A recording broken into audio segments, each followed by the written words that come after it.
First question, Tom Deaston, please. Hey, g'day, Pat. Congratulations, mate. Just a general feeling on how that feels and what that means to the group and just the scenes on the pitch after that final wicket. No, really. I mean, one of just immense satisfaction for me. Yeah, I think everyone's just totally elated. It's, you know, winning at home, winning the Ashes series was huge. But you know, winning overseas just doesn't happen very often. It's been a real toil for the last, you know, even 25, 30 days really. The tour to come over here. We knew it was going to be totally different to, I guess, normal life in Australia, different conditions, and yeah, to come away with a series win is just hugely satisfying.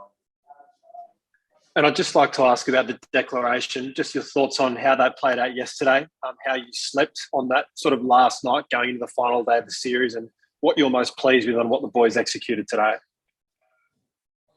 Yeah, I think, got that one pretty much bang on. With hindsight, I would have liked 1 or 2 wickets overnight, but the trend was with the new ball.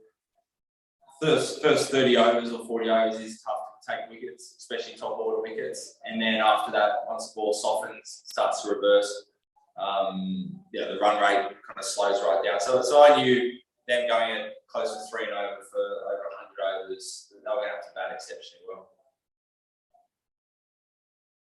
Mel Farrell, please. Thanks, Brian. Hey, Pat. Just a bit further on that, can you, I guess, express, it must have been complete faith in yourself and the other bowlers to actually take those wickets. Can you describe that for us, you know, how strong that faith was in you to make that declaration? And also just, I guess, bigger picture, if you look on it as Operation Subcontinent, how important a step is this for you, and how does it, set you up, I think, for the upcoming tours?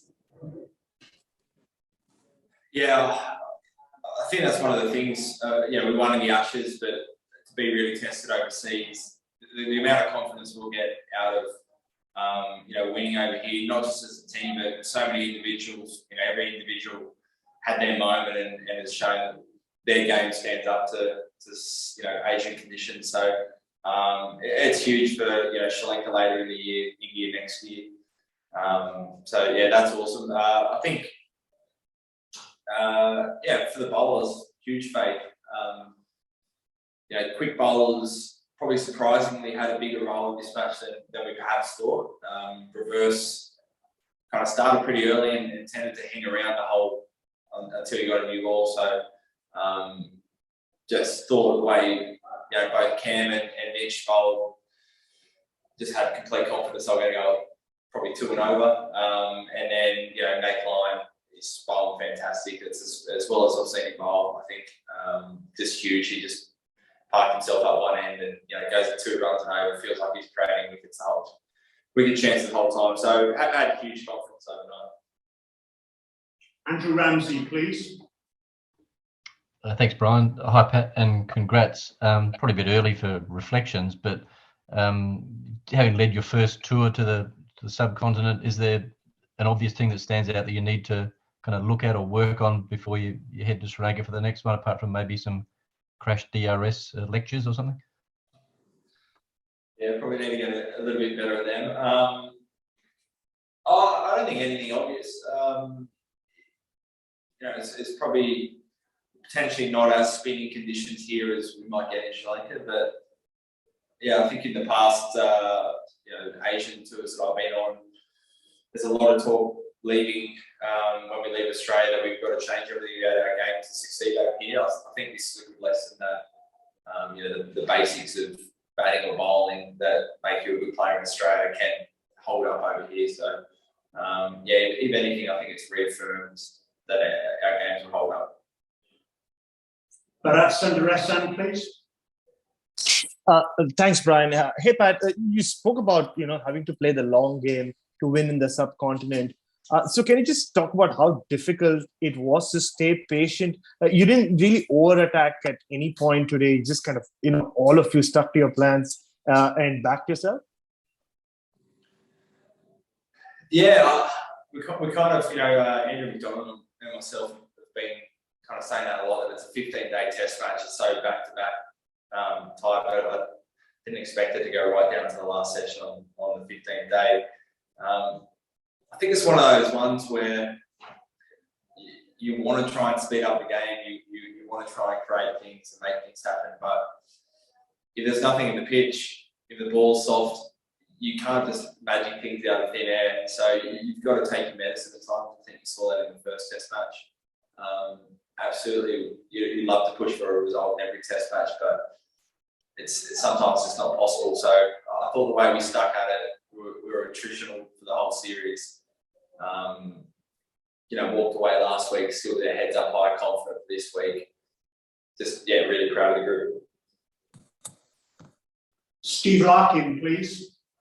Thanks, Megas. Hi, Pat. Can I just ask your personal reflections? Can you compare the feelings now to the Ashes and B, also, obviously only Benno and Taylor have won in Pakistan to be, I guess, mentioned in that sort of esteemed company so far. Yeah, just your personal reflections on those two. Thanks. Yeah, I think a little bit different. I think the Ashes came quickly, and it was satisfying. But I think this was kind of the first big tour where I wasn't a new captain anymore. We were flying off overseas, foreign conditions, and it felt like kind of a group of 30 odd people here, players and staff, on a mission to try and win the series. And me as captain takes a big responsibility in that. So I think this one in particular is just incredibly satisfying. It's shown that our group here is a very good cricket team, and just a really good home, wasn't an anomaly.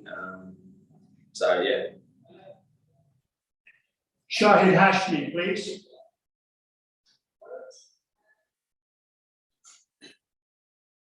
Shahid, are you there?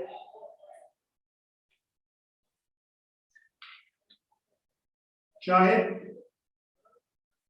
Waqar Safa, please. Waqar Safa. Hi there. What is the key to your success as a fast bowler in these conditions?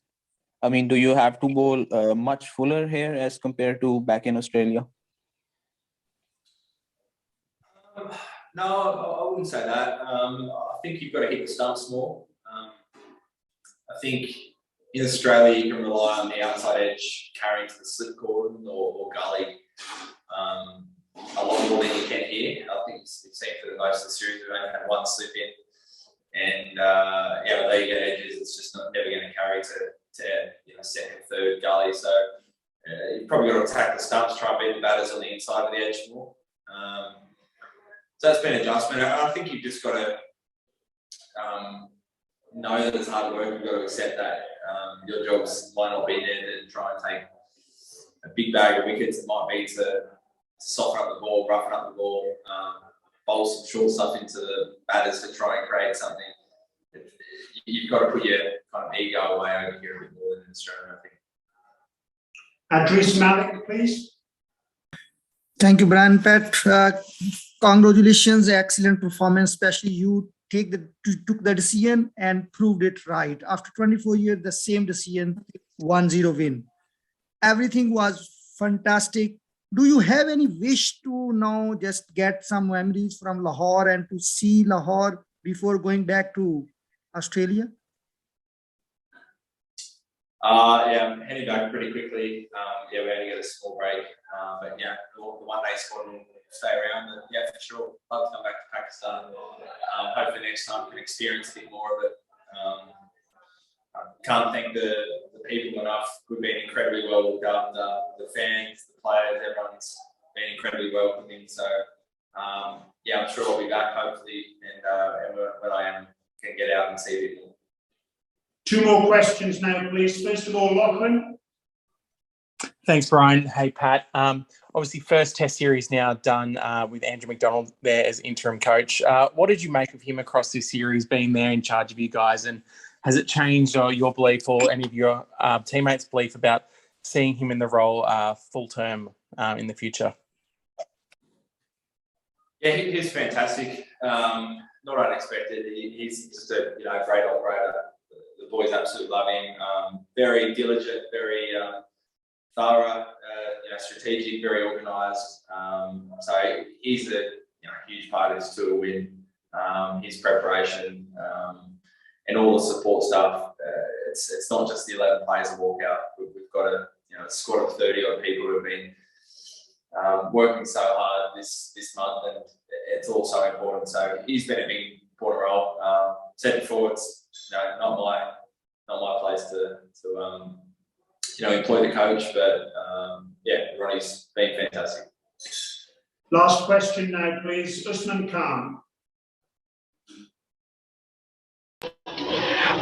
Bet you were brilliant with the ball throughout this test match, and the way you guys ball, it seems like that you well prepared for this series. What do you think about the toss factor in this subcontinent? Do you think that the toss played a factor here in this test match as well? Yeah, I don't think it's everything, but I think it is important. I think what the toss does, it gives you an opportunity to get ahead of the game, and on wickets that don't offer too much early on in the test match. If you take that opportunity, you can declare and set up a day 5 opportunity for the game. So I think it's a big factor. I don't think it's everything. Even Royal Pindi, we lost the toss, but I felt like if we batted a little bit better, we could have got a first innings lead and really given ourselves a chance to win that test match if the wicket did break up. Okay, everyone, thank you very much indeed, and look forward to seeing you in the white ball series. Thank you.